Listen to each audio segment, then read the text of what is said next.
আসসালামু আলাইকুম সম্মানিত ভিউয়ার্স, আপনারা দেখতে পাচ্ছেন সোনারঘাট মরা নদীতে আসলে ঈদের দিন যে ঘটনাটা ঘটেছিল, আসলে ফেসবুকটি উল্টে যায়। আসলে এমনি কেউ কোনো দুঃখ পায়নি বা কেউ কোনো ক্ষতিগ্রস্ত হয় নাই। সবাই ছিল বড় বড় ছেলেরা। আসলে সেটা একজনকে উঠাতে গিয়ে এই অবস্থা হয়েছে। আসলে কারো কোনো দোষ নেই সেই জায়গাতে। আল্লাহ পাক সবাইকে রক্ষা করেছেন।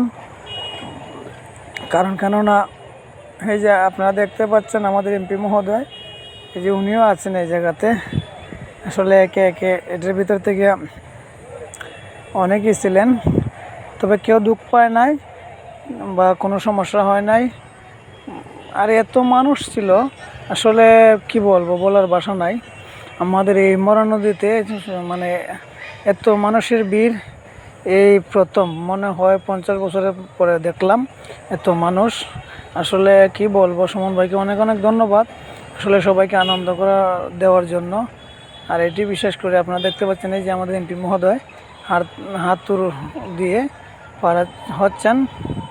আসলে না, তেমন কোনো সমস্যা হয় নাই, তেমন কোনো ক্ষতি হয় নাই। যে আপনারা দেখতে পাচ্ছেন এখানে একটা বোন উঠলো পিচবোর্ডে। বোনটি কে জানে না। আসলে আমরা কি বলবো, বলার ভাষা নেই। অনেক আনন্দ করলাম, ঈদ আনন্দ। সবাই আসেন আমাদের সোনারঘাটে, এসে ঈদ আনন্দ করেন সবাই। আমরা চাই যে আমাদের শুধু একান্ত না, সবাই এখানে আনন্দ উপভোগ করবেন, সবাই ভাগাভাগি করে দেখবেন, আনন্দ করবেন, এটাই। আর আমাদের এমপি মহোদয় ব্যারিস্টার সুমন ভাইয়ের জন্য সবাই দোয়া করবেন। আল্লাহ পাক যেন ওনাকে হায়াত দান করেন। ওনার অনেক সুর তুলে গেছে, তা আমরা যারা যারা আছি সবাই ওনাকে অবশ্যই ওনার জন্য দোয়া করবো এবং ওনাকে শেল্টার দেওয়ার চেষ্টা করব। আর সবসময় যারা যারা সুমন ভাইকে ভালোবাসেন, সুমন ভাইয়ের নতুন নতুন ভিডিও পেতে অবশ্যই চ্যানেলটি সাবস্ক্রাইব করবেন, পাশে থাকবেন। আর সবাই সুমন ভাইয়ের জন্য দোয়া করবেন, আমার জন্য দোয়া করবেন। আমরাও আপনাদের জন্য দোয়া করি। আপনারা সবসময় ভালো থাকেন, সুস্থ থাকেন। আসসালামু আলাইকুম ওয়া রাহমাতুল্লাহি ওয়া বারাকাতুহু।